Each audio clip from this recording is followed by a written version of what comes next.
Kosmos, and I'm going to take you through some of our new games for 2016. Yeah. This is Legends of Andor Part 2, Journey to the North, which is an expansion for Legends of Andor. It's kind of like a sequel game. It's our biggest expansion so far. What does it add to the game? Do you know? Well, I haven't played it myself just yet. We don't have the prototype, but it is definitely the largest one in terms of playtime. Yeah. It is nautical-based. Is it a standalone expansion, or you need to have You the need base? to have the base game. Okay, yeah. Yeah. Because the previous expansions are like this size, right? Yes. And now this is a really big expansion. Think of it like a sequel to Legends of Andor. Okay. Yep. Can we look at the pictures at the back? Yeah. There are some pictures at the back, yeah. Okay.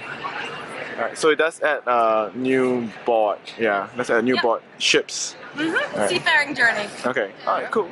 This is Emotep. Yeah. It puts the players in the position of Emotep, who's the architect behind a lot of the greatest Egyptian monuments. It's a strategy game, 2 to 4 players, ages 10 and up.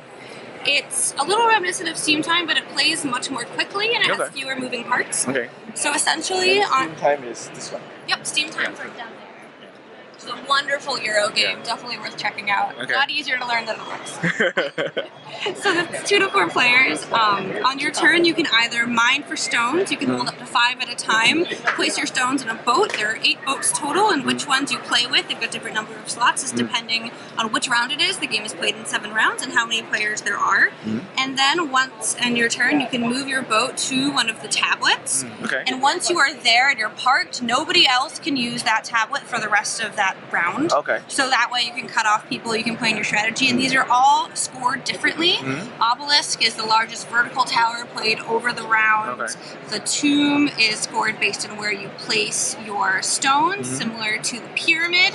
The market is where you can get different cards to give you different advantages in different aspects of the game. In the temple, also, you get more as you go along. And what's nice is a lot of this is explained right on the cards. It's a prototype, they're still in German. Okay. But they will not be in German forever. Okay. It's a nice quick play game. And then we can... So it is how many players? 2 to 4? 2 to 4. 2 to 4. So we each have our own colored. You each have your own. There are 4 colors. The ones you don't see here are gray and black. Okay. So when we put on a boat, and if you move the boat, so if my cubes are there, they get moved along as well. You get moved along too. Okay. So in terms of the building wise, is it like whoever moves the boat first will get to put the cubes first? As in You do it, it's in the order they're placed on the ship. Okay, and some of them have minimums, like for this one, you see the 2 stones? Yeah. You can't move the ship until there are at least 2 stones placed on it. Okay. Alright. Okay. So it's like a shared. This is the shared part, the interaction part between the players. Yeah. Alright. Okay. Alright. Alright. So, when does the game? How does the game end? The game will end after 7 rounds. The points are kept track of over here, and whoever has the most points at the end of the game is the winner. Oh, okay. Alright. Cool. Alright. So this is Smugglers. Yeah. This is a new family game coming out. It is designed by Klaus and Benjamin Teuber. Yeah.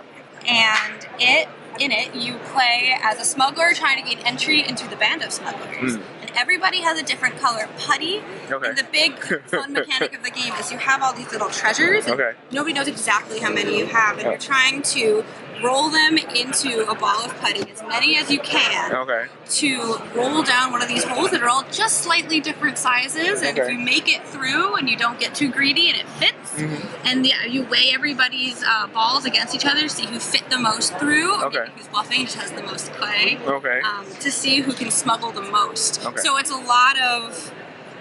No, it's very tactile. It's not too many cards. I think it'd be really fun to play with younger kids. It is 8 and up, but I think it'd be wonderful for families. It is kind of interesting that they decided to come up with a game that has putty in it. Yeah, right? It's not something I've encountered before. It's a little bit different. I think it's going to be a lot of fun, even if you just want to kind of play with the putty. Well, I mean, what's the life shelf span of the putty? I mean, do they dry out? Do they get dirty? No, it's are you familiar with thinking putty? No, not really. But it's kind of like silly putty, and that is not going to dry out. It's got a lot of elasticity. It's a good quality putty. It's not like clay. Oh, okay, yeah. Yep. Okay, cool. Yeah, 2015 release. It's also by Klaus and Benjamin Teuber. Yeah. And this one is really fun. It's a little bit silly. You play as a royal trying to build as many statues to yourself as you possibly can before the people revolt against you for taking all their resources to build statues of yourself. Yeah. In the game, it's very replayable. The board is tile-based. It's revealed as you go along, so it's never quite the same, no matter how many times you play. You basically gain territory that gives you different resources. And there's also a phase ways where all of the resources are face down. You kind of track and see what you need and what you want to have without taking too much, and allocate them based on how many people you have and how many resources, just to see what you can do for that turn. And everything's listed for you right on your playing card, the 7 different things you can do. It's very fun. It's a great strategy game that goes a little quicker, and it's another really unique game. Oh, there's a spinner. Yeah, there's a spinner. Oh my god, they actually bring back the spinner. Bring back spinner, timer. Oh yeah, there's a lot going on. It's also 2 to 4 players. Okay, 2 to 4 players. Alright, okay. So these are the line of... when do you see them being released? This one is already out. Those 2 Smugglers and Emotep will be over the summer. Summer. Alright, okay. Cool. Alright, I was asking the different publishers, like, what do they... any advice do they have for, like, budding designers? Like, maybe what type of game genre, or what type of tropes, or what type of age groups do they want the designers to design games for? So do you have any opinions about that? Well, I don't know how qualified my opinions will be. Most of what we do is bringing games over from Kosmos, our parent company, who's probably most famous for Settlers of Catan. So a lot of what we have, like Tally-Ho, which is one of our new ones this year, is a classic. In Germany it's called Halali. So we're kind of bringing these over, the ones that have done really well and really excited about.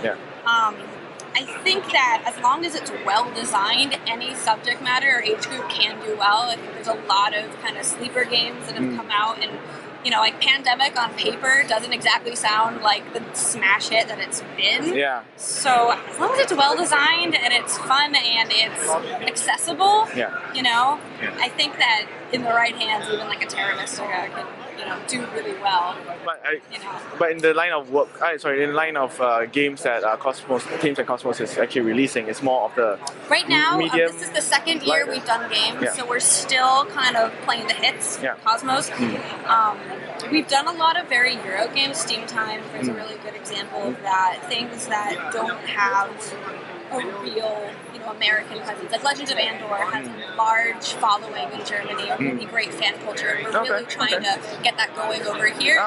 We're still working on getting translations of things, and bringing that culture kind of over and that excitement. But it's a really wonderful system. We're just trying to kind of get America into that European, you know, sensibility. Would you then feel that will you be looking out for a game? Of course, right now you're saying that you're bringing most of the games over from Kosmos, right? Yes, that's what we're doing. Will they be the one that decides like what games to release here, or are you deciding what games to release here, or is it something that... It's a back and forth. It's definitely a cooperative process. We wouldn't take something that we didn't feel strongly about and really liked, especially because our games line is so new. And I mean, we basically have almost double the amount of games we've had since it's been released. We're only going to be having more and more, which is great. Okay, alright, cool. Alright, thank you very much. Yeah, absolutely.